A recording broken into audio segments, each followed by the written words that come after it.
Hi and welcome. Welcome to the Healing Hub. This is Helen.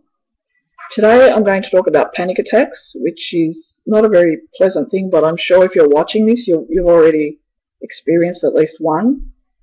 You know about the palpitations, the sweaty hands, the tightness of the chest, shortness of breath, all of that. And, the feeling that you're going mad or that you're going to die. Now, you may have experienced it in a kind of distressing situation like sitting for an exam, or, which is actually far more common, it's the result of trauma. Now, the trauma usually has happened either very many months or years beforehand, and when the panic attacks come up, it's time for you to heal. What I find most often with clients and people that I work with is that usually about a year after a loved one has died, they start to get panic attacks, and they're usually feeling very well, very happy and quite strong, and they don't understand why they would start to feel like this all over again. Bad. And if there's nothing going on around them that's distressing, then they really do think they're going mad. But especially if it's the first time they've ever had a panic attack. But, it's a normal reaction to distress, extreme stress. Now, panic attacks can get quite bad, that to the point where you'll end up in hospital. And to illustrate this point, it happened to me twice. The second time was worse than the first time because I honestly thought I was having a heart attack.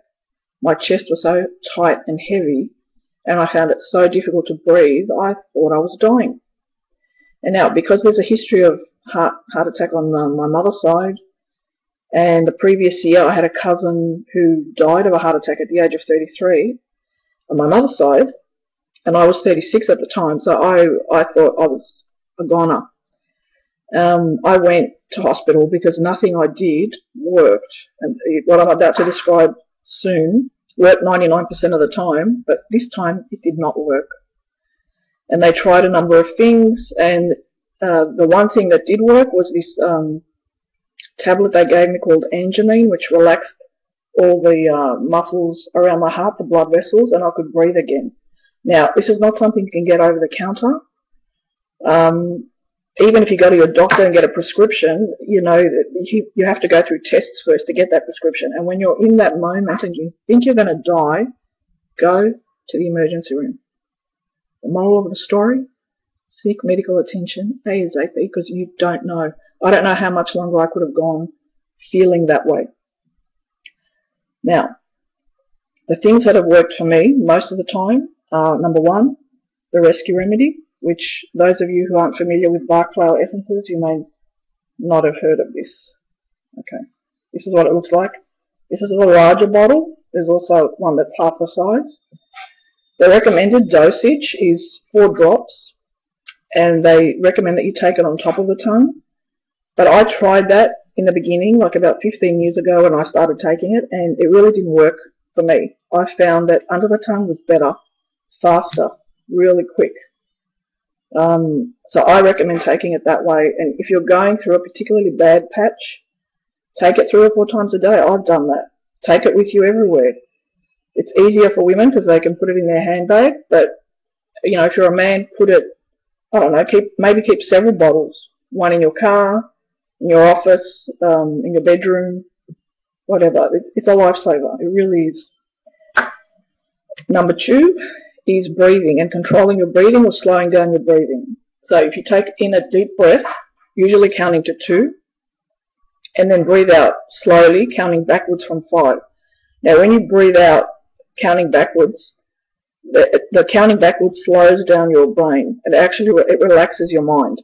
So do this several times. Number 3 is putting your right hand on your heart. Now, especially if you're having palpitations, put them right on the area where the palpitations are, and hold it there for as long as you need to. After a while, you'll find that you breathe far more easily because it will relax you.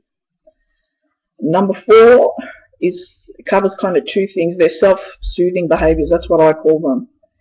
If you happen to be shaking all over, or just your arms or your hands, I recommend putting your arms around yourself, kind of like hugging yourself. Or if your legs are shaking, put your hands on your legs and, just and tell yourself, this is another self-soothing behavior, that everything is going to be okay. This is just a panic attack. It will pass. I'm not going mad. I'm not going to die. This too shall pass. So, what's really good is if you can combine a few of these things all at once when you're going through an attack. So if you take the drops, slow down your breathing, put your hand on your heart, tell yourself everything's going to be okay. That works. I hope these things help you. I'd like to know if you use them and whether or not they work for you. And if you don't want to post on here, please send me an email, helen@newagepower.net. And until the next time, happy healing.